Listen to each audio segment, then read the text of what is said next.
So Miraj, let's quickly get to know you. Why don't you quickly introduce yourself, what you do, and where you come from? Hey, I'm a biotech engineer by degree.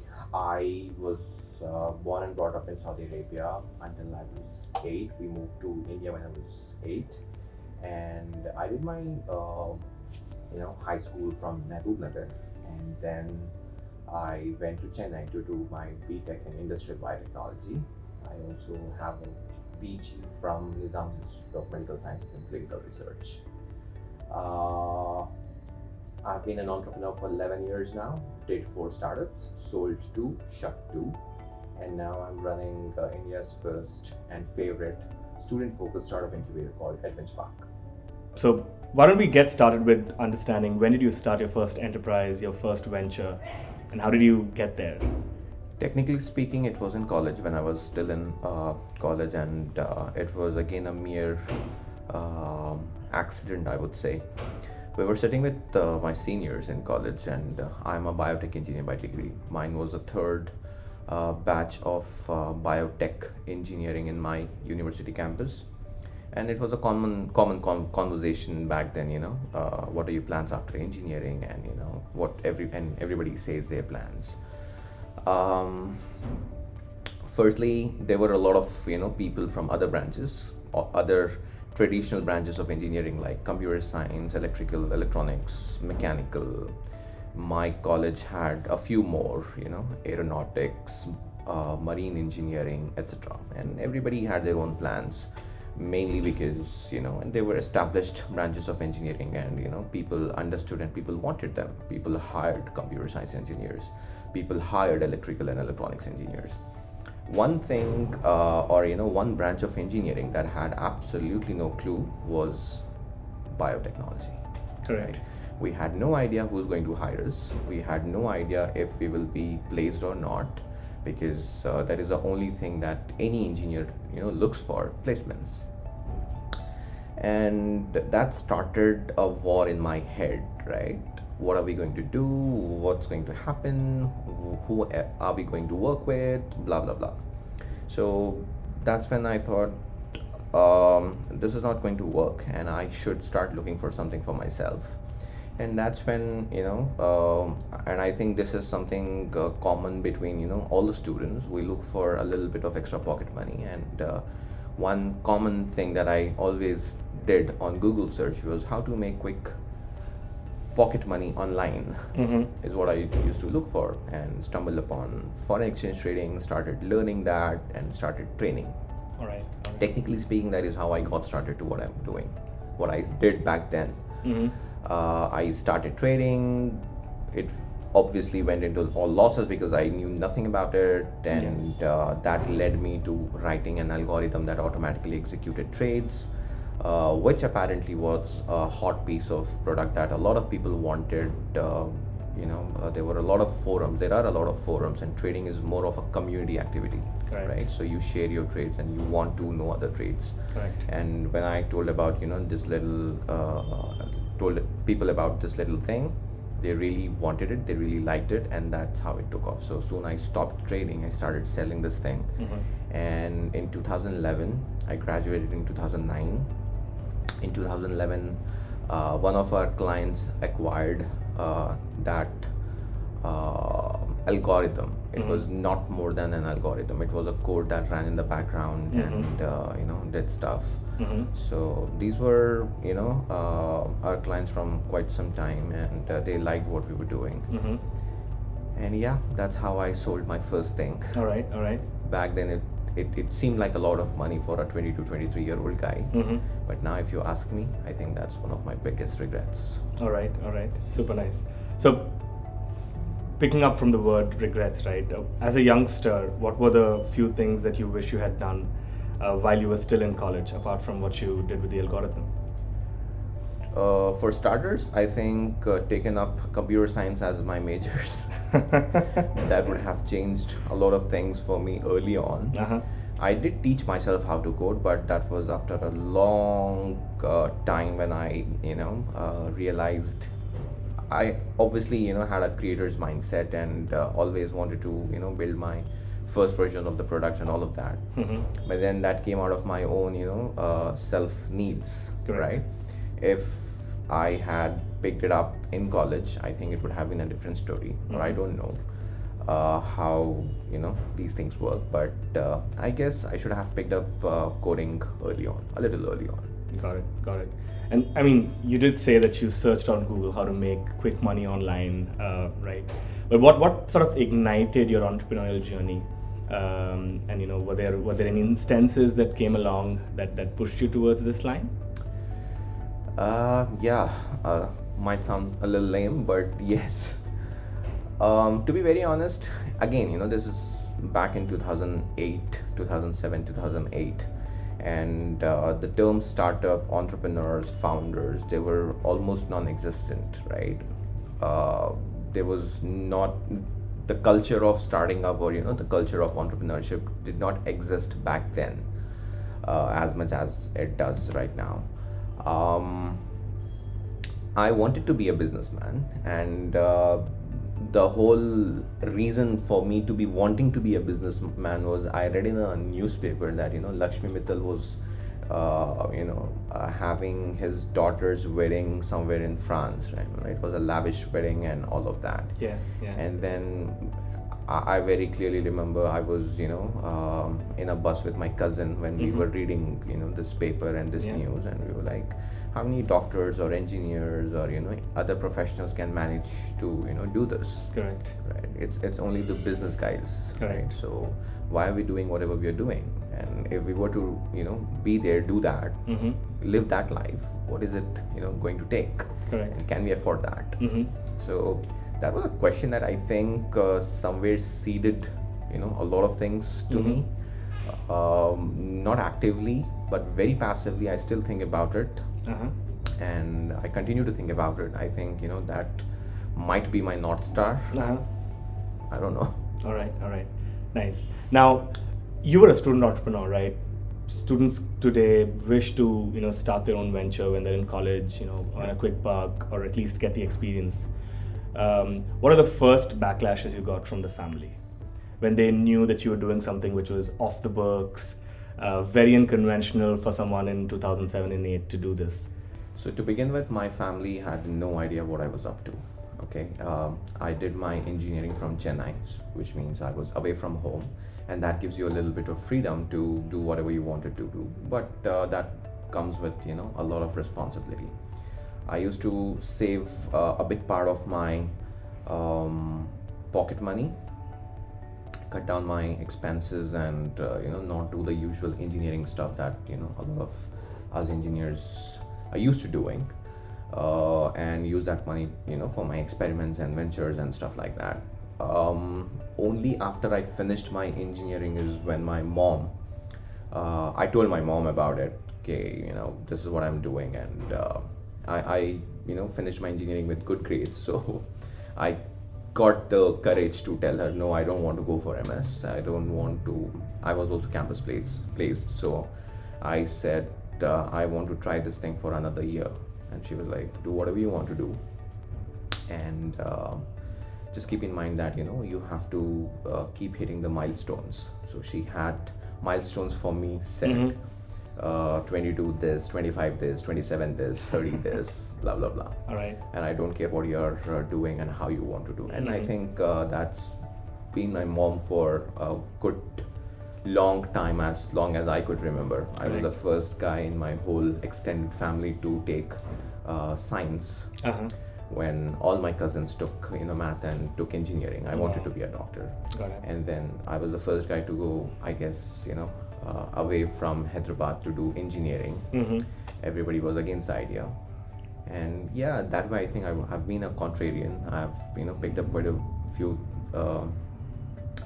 odd things that otherwise were not common in at least my family. Correct. And my mom was pretty cool about it.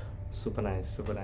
It's been about a decade and a half, I presume, almost a decade and a half since you started your entrepreneurship journey, right?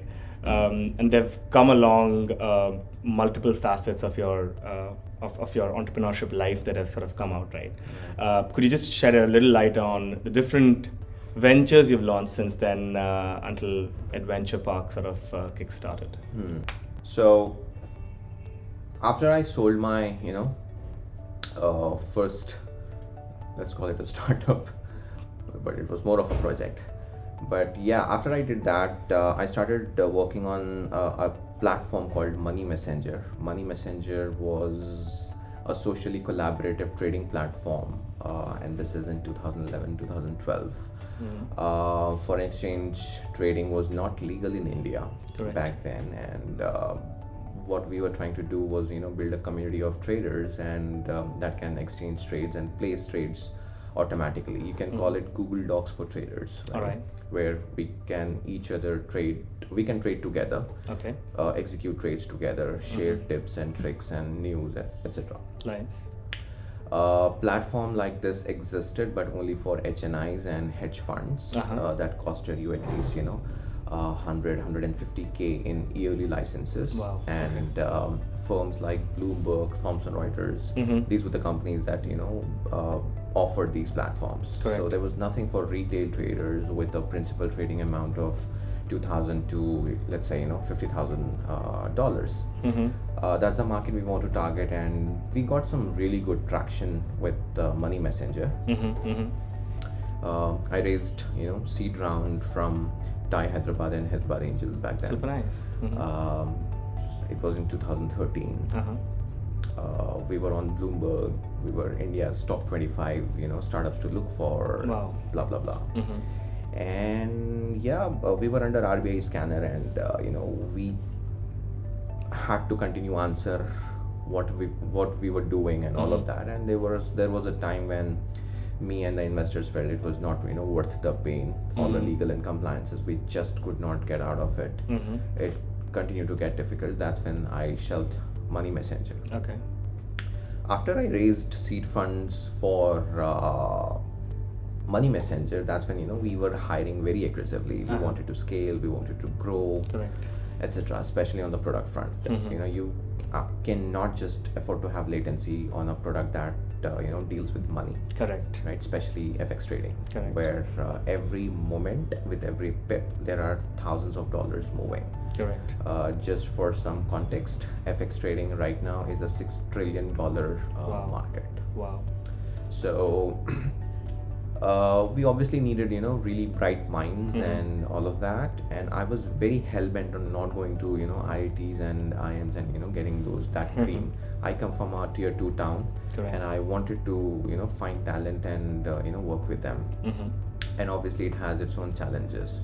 We went literally to a lot of engineering colleges, training institutes, Ameerpet, etc. Everywhere, right? But just couldn't find the kind of people we were looking for. The hardest problem.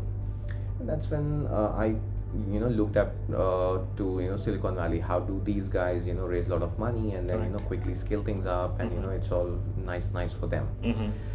And that's when I figured out the concept of coding bootcamps in the Silicon Valley. It was just picking up. 2012 is when world's first coding bootcamp actually started. Dev bootcamp.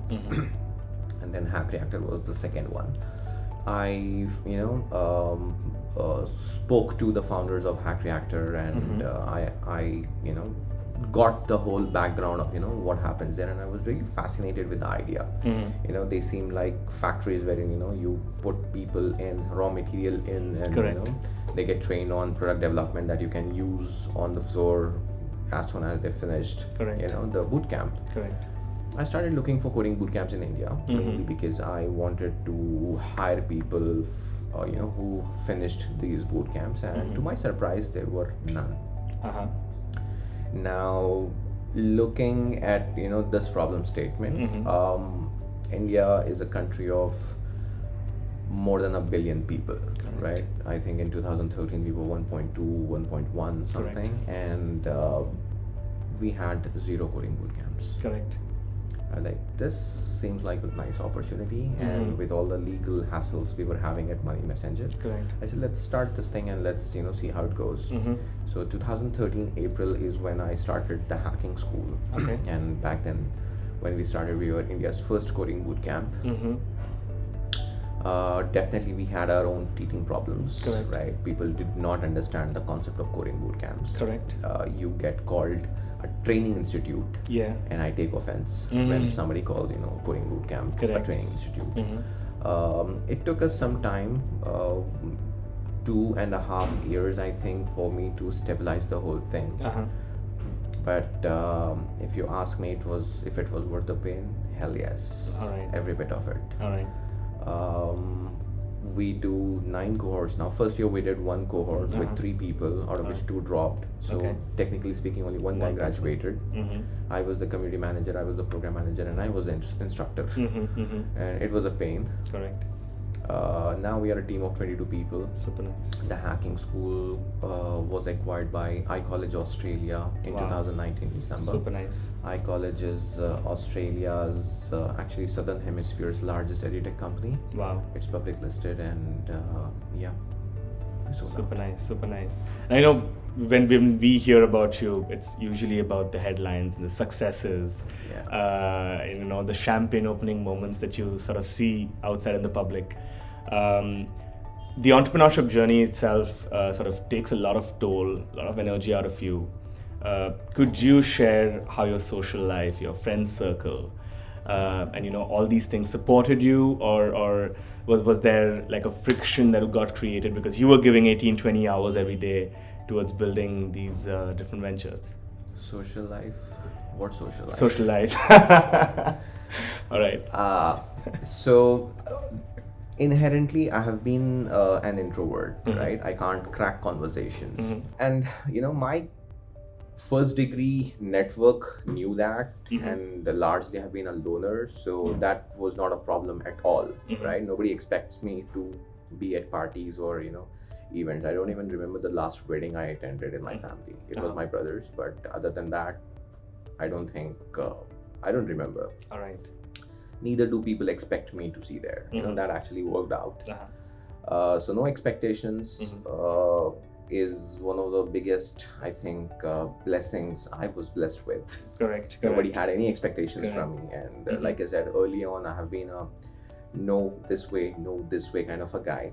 So they were like, yeah, we know he's not going to listen, so they stopped telling me. And my mom had anyways given up on me.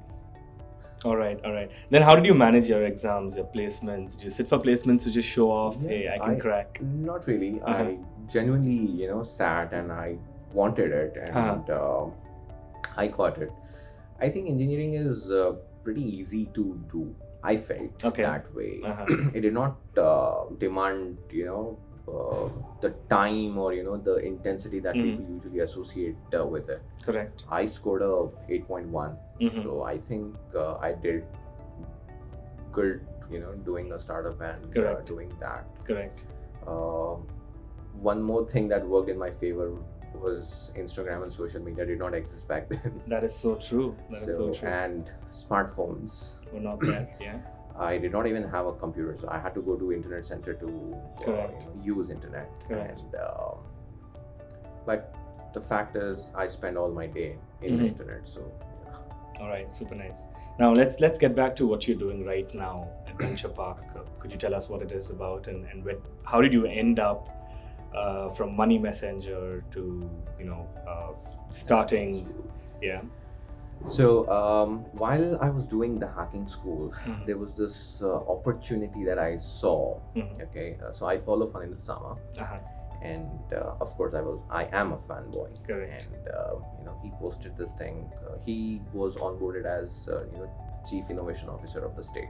Okay. And he posted this thing, that the innovation cell was looking for the innovation fellows, right, who would drive projects for the government. That sounded exciting, but the term government was a turn-off. Right? Especially my personality does not allow me to, be there. I just can't do that. Correct. But Faheem is a crowd puller, and I said, let me try. Okay, and I tried. The best part, I think, and that moved and changed a lot of things for me personally, right? My tenure with the innovation cell, Telangana State Innovation Cell, Just for some context, Telangana State Innovation Cell started. It is a department in Ministry of IT that focuses on nurturing environment of or developing a more innovation driven economy, right? Not the traditional agriculture and services dependent economy, which is what our state and the country actually technically depends on. Correct. We wanted to tap into the potential of us, the individuals, and see if we can leverage the innovative minds and the innovations. Correct. And see if we can create jobs, add to the GDP, improve our economy. Correct. This is the agenda of the State Innovation Cell. Correct. And that excited me, right?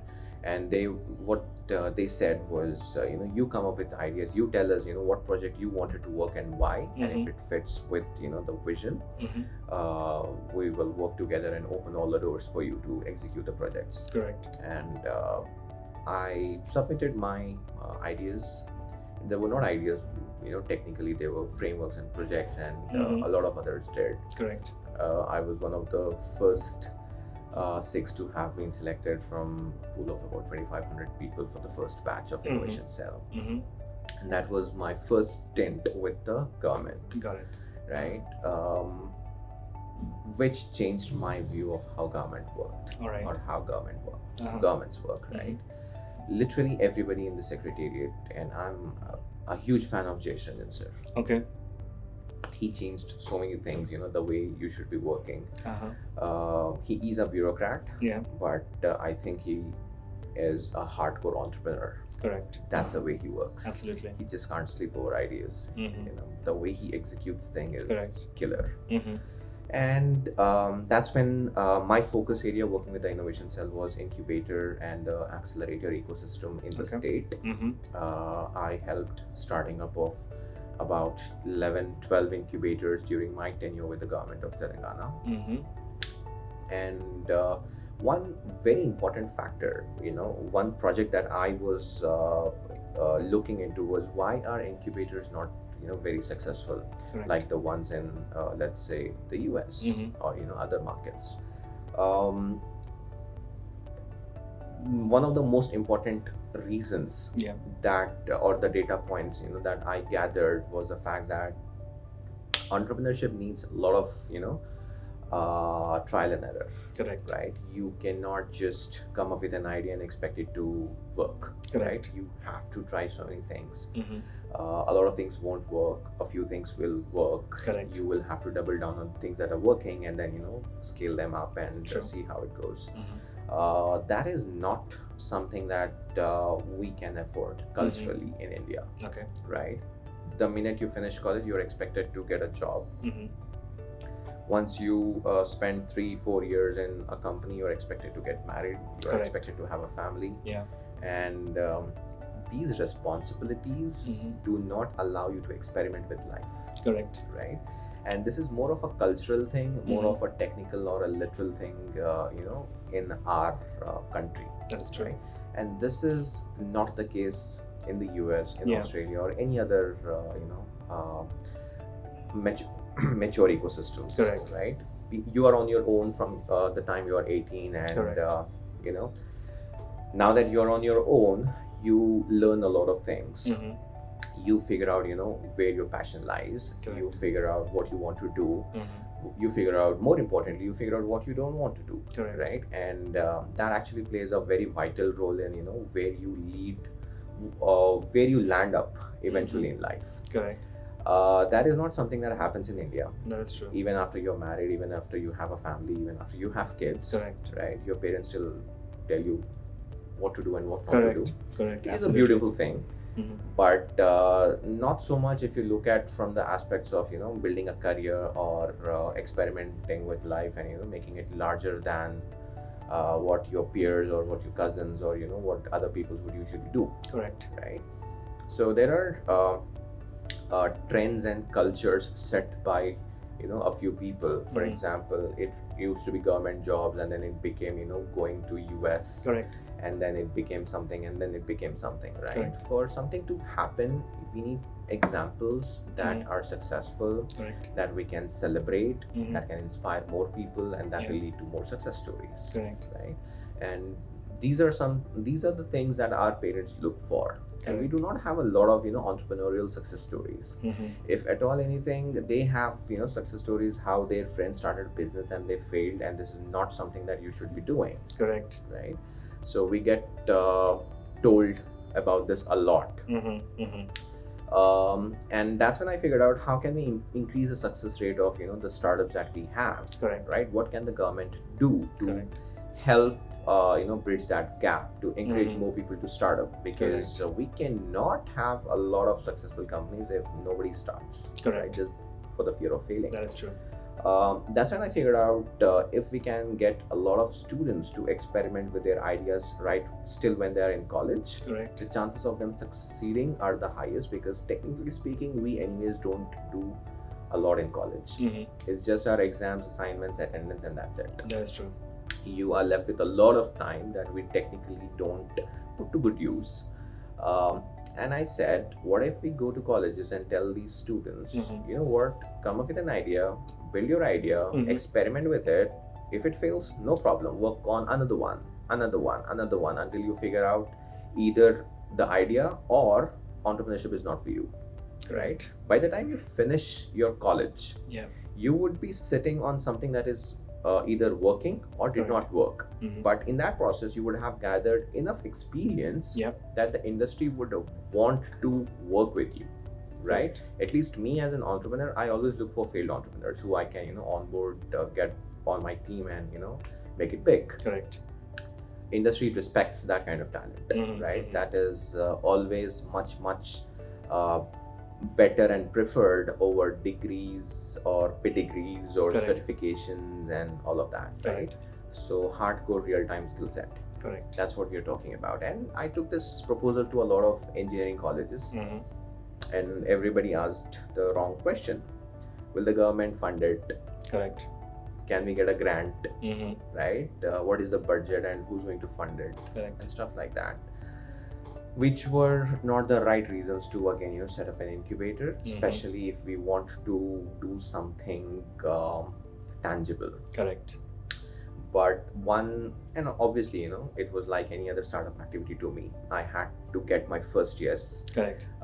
and before I got my first yes, I got all these no's. Mhm. So that's when I bumped into MS Education Academy. Okay. It's a chain of schools and colleges across the city. They have about 99 schools. Correct. They're pretty big. Mhm. They do pretty well. And it was a random meeting. I was invited for a guest lecture in one of their premises in Massive Tank, and they have a beautiful office. Mhm. So when I went there, I was done with my talking, and I met with the directors and stuff, and I asked, you have a beautiful office, what happens here? Mhm. They were like, we just built it, we are still figuring out what to do yahan pe. Correct. And I was like, okay, if that's the case, I have an idea for you. Mhm. Maybe you can take it up to your management and see if they want to do it. I Correct. said, why don't you set up a student incubator? Mhm. He was like, what's an incubator? Okay.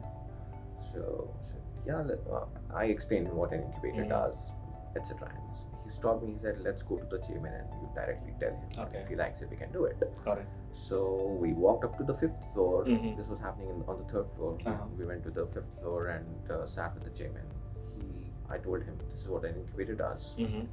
And I really think, you should be doing. Mhm. You have, so they have a student strength of about 30,000. All right. And I'm like, and if you can just ask your students to come up with ideas and innovations, and Mhm. maybe you can support them, Correct. find internal challenges that you have, they can solve your challenges and go Correct. both the ways. Correct. That was the initial idea. He was like, I love it, tell me what you need from my side. Correct. I said, nothing, you just need an office and a guy to run it. So that was the challenge. Mhm. Right? We needed a guy to run it. Correct. And I was already hands full with the hacking school and working with the government. Yeah. So I obviously could not take any more of it. Mhm. He was like, if you are going to run it, we will do it. Mhm.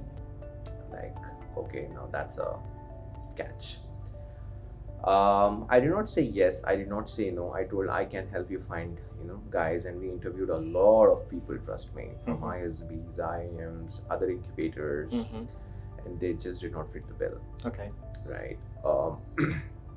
We looked for a lot of failed entrepreneurs, but their challenges were very different. Correct. And it just was not happening. And that was also the time when I decided to, graduate from my fellowship and go to the US. I went to the US, it was again 2019, and I spent some good time at Stanford University trying to understand their incubator StartX, right? Until their demo day, and looked at the quality of startups, what happened at StartX as an incubator, what did they do, what did they provide, right, in terms of support. And since I had already seen 45 plus incubators in Hyderabad, I was trying to do a side-by-side analysis of what were they doing right, how did they manage to produce so many successful companies, and what did not work for us. Came back with those learnings, fell in love with the whole StartX thing, the whole incubator thing, and then that's when I committed to this thing. This incubator was called Edventure Park. Correct. And we did we tweaked the model a little bit. We said we just did not want to focus on, so this was first focused on only edutech startups. Got it.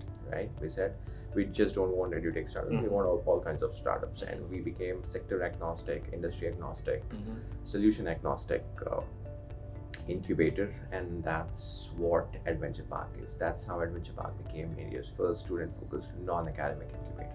All right. And how many students have you impacted over the past 2.5 years? So we formally started our operations from 1st Jan 2020, and when we started, we obviously wanted to first understand what we wanted to do. Right. We definitely wanted to work with student startups and student founders, but the fact that it was non-existent made it quite difficult. And colleges and institutions were not very open for this idea. They had e-cells. A lot of colleges had their own incubators, but they did not think it was important, or that could be the focus. Correct. So what we did was we onboarded 10 campus leads from 10 campuses in Hyderabad, started doing sensitization workshops in these campuses, and that's how we started our first cohort of 25 startup founders, startup ideas. Right, this was March 2020, just before the lockdown. Correct.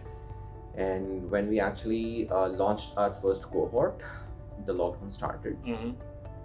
Since then, we have incubated 102 companies. Right now, we are on our fifth batch, fifth cohort of our incubation programs with 127 startups. Wow.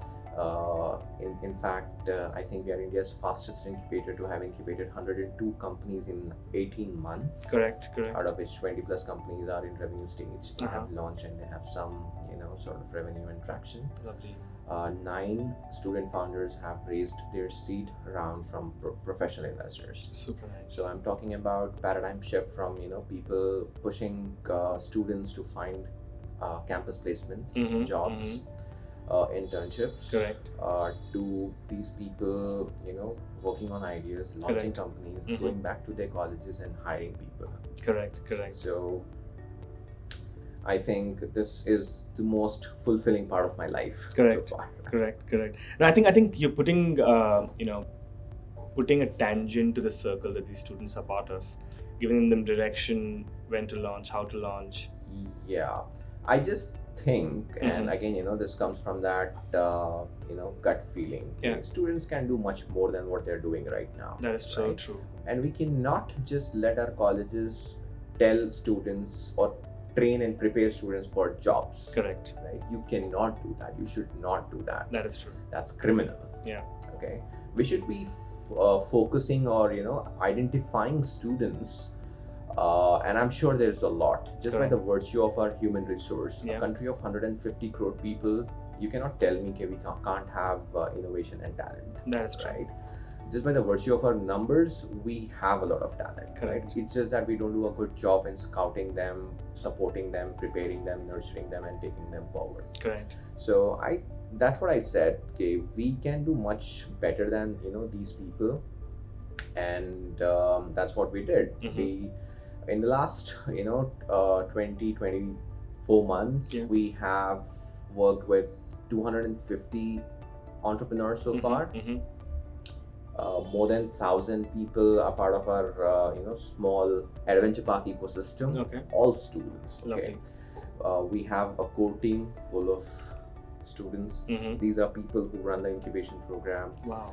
Who run the investment program, which means they coordinate with the investors, the startups, make sure their term sheets are intact. Wow. They have their financials sorted, they have their pipeline sorted, they have everything, all the answers to the questions. Correct. Right.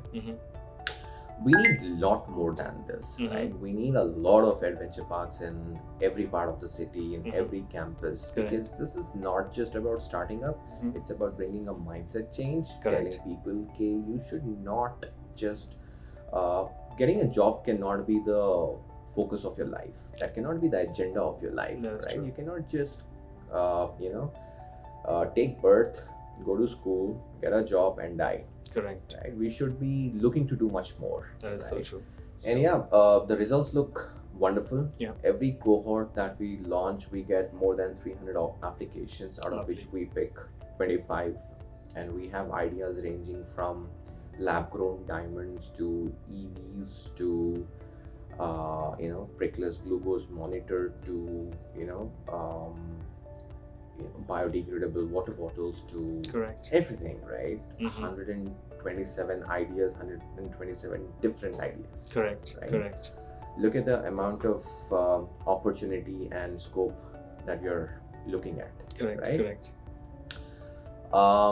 Having said that, you work with a lot of people who understand, and one thing that we need to know and accept is that no two people will be same.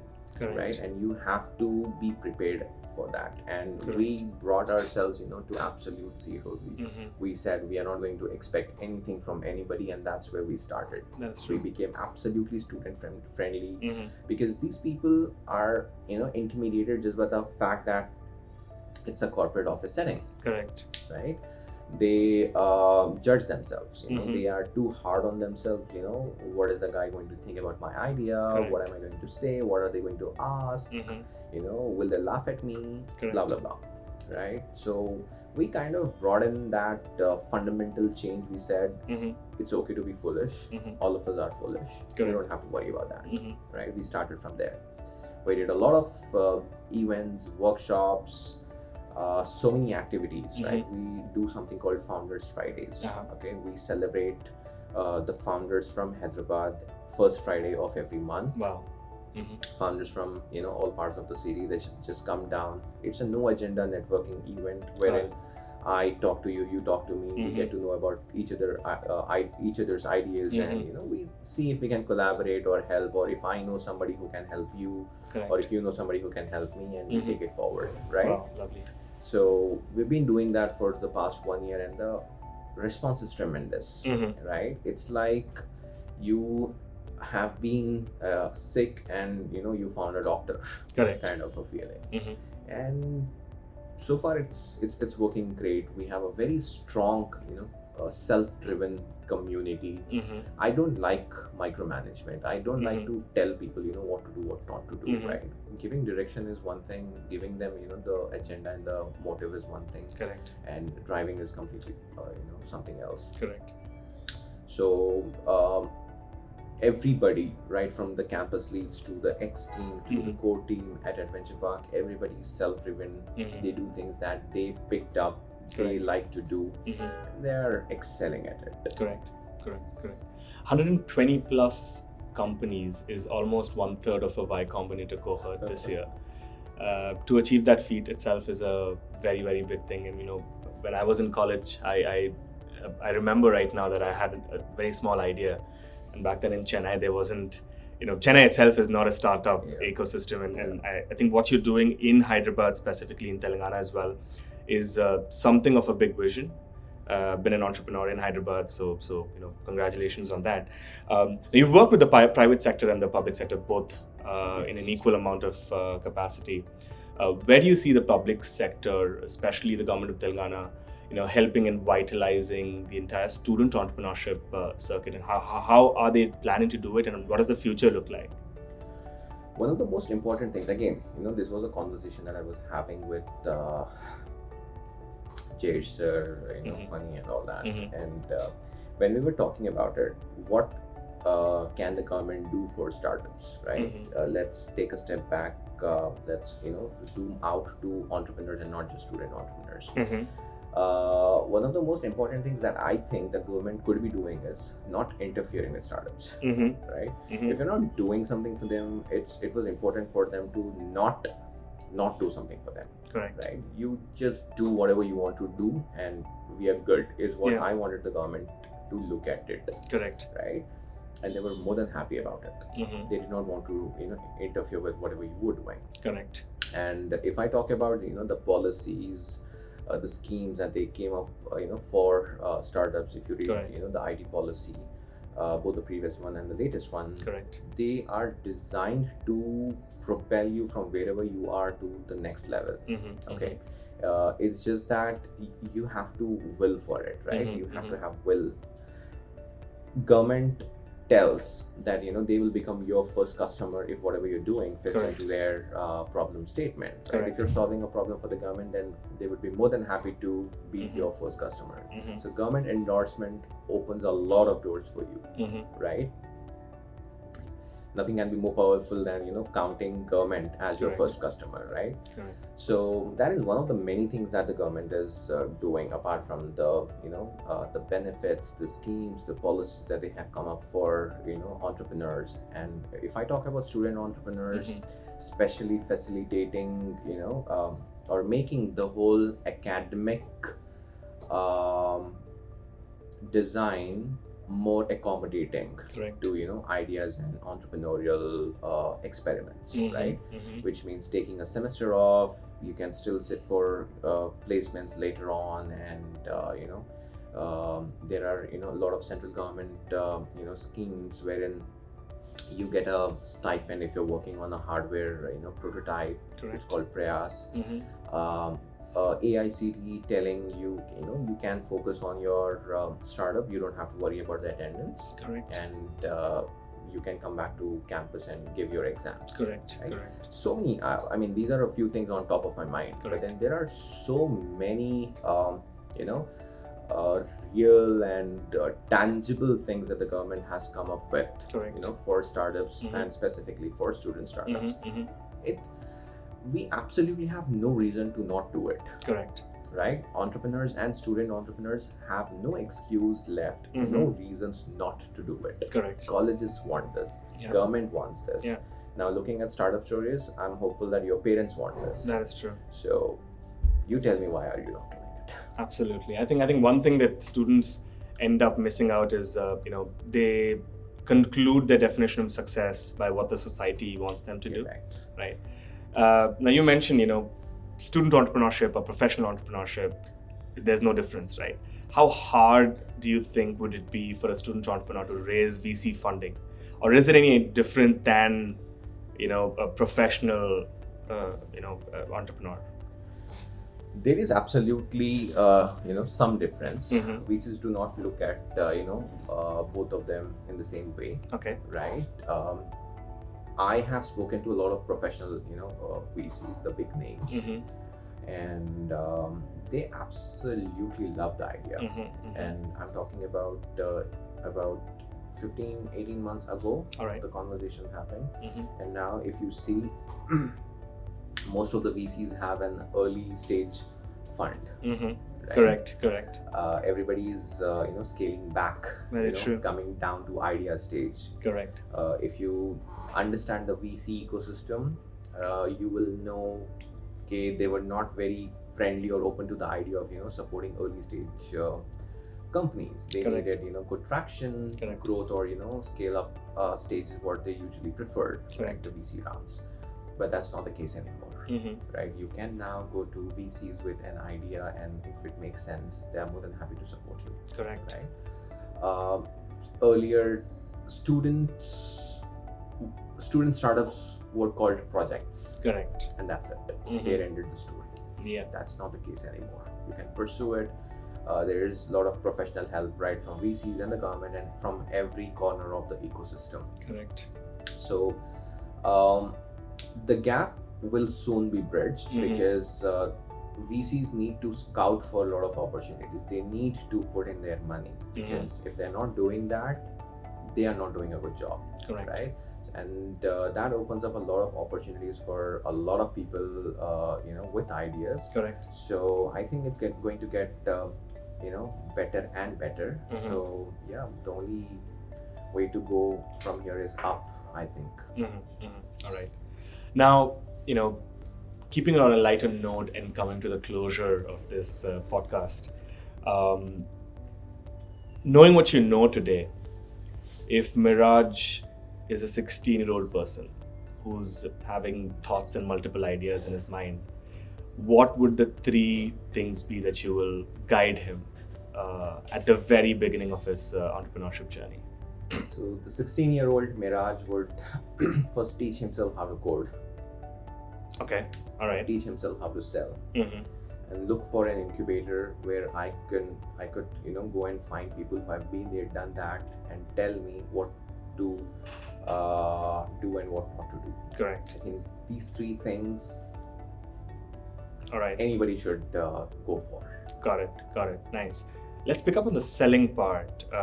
Sales and marketing, or even these internships that students pick up, aren't very, they're not looked upon in the student communities. Yeah. How important it is to understand sales and selling your idea. Absolutely important, right? I use coding and sales interchangeably on position number 1, right? Very, very important. All right. One gives you the power of creation and the other gives you the power of making money. Correct. So, and both are important, right? But then if you learn the art of selling, then I think you are positioned for life, for good, right? It is really important, especially when you're in college. Trust me, that is the best time for you to pick it up. Correct. Sales and marketing in college, wow. Absolutely. Very important. Right. Very, very important. In fact, I've been a coder, right? I coded, but then there was a point, 2015, 2016, when I had to choose between tech and sales. I chose sales. All right. So now I don't code anymore. Okay. In fact, I can't call myself a coder anymore. All right. Right. So much so that I picked up sales because I think this was the most important part. And I run a coding bootcamp for God's sake. Correct. Right. So yeah, that should say. All right. Super nice. Ending it. What are the platforms that you learn from today in the digital era, and where did you seek knowledge from in the 2007s and 8s when smartphones was not very accessible to people like us? Books. I love books. All right. I still love books. If you look at my bag, it's super heavy because I'm carrying 4 books. All right. Right. Books is my primary go-to. Okay. I face a challenge. I go to internet. I see how somebody in that similar, problem scenario solved that problem. Go read about it, and internet is flooded with answers. Correct. Right? It's just that we have to be curious enough to go and find it. Correct. First thing. Second thing, I love watching documentaries. Right? All right. So books and documentaries, right? What's that one go-to book that you would recommend our viewers? Founders at Work, Jessica Livingston. Founders at Work. All right. Jessica Livingston. Super nice. The third one, and the most important one, is I had access to, and I think I'm privileged to say this, I had access to a lot of founders who made it big in their life, right? So whenever I have a problem, I ping them and they answer. All right. So nothing works like people who have been there, done that, solved so many problems and Correct. figured it out. That's true. So I would not use the word mentor for them, because mentor is largely abused these days. Very true. In fact, I take offense when somebody calls me a mentor. I'm not a mentor. I cannot be a mentor, right? And Nice. nobody can be a mentor. It takes a life for somebody to become a mentor. That's true. So yeah, reach out to people who have done it. Read books. Correct. And documentaries. Everything is documented out there. Correct. If you're not, if you don't have the answer, it's just that you haven't looked for it, bad enough. That's true. That is true. Perfect. Thanks a lot for joining us today, Miraj. It was lovely having a conversation with you. Likewise, pleasure is all mine. I hope our listeners and viewers are able to learn from this. And yeah, thanks a lot. Thank you so much.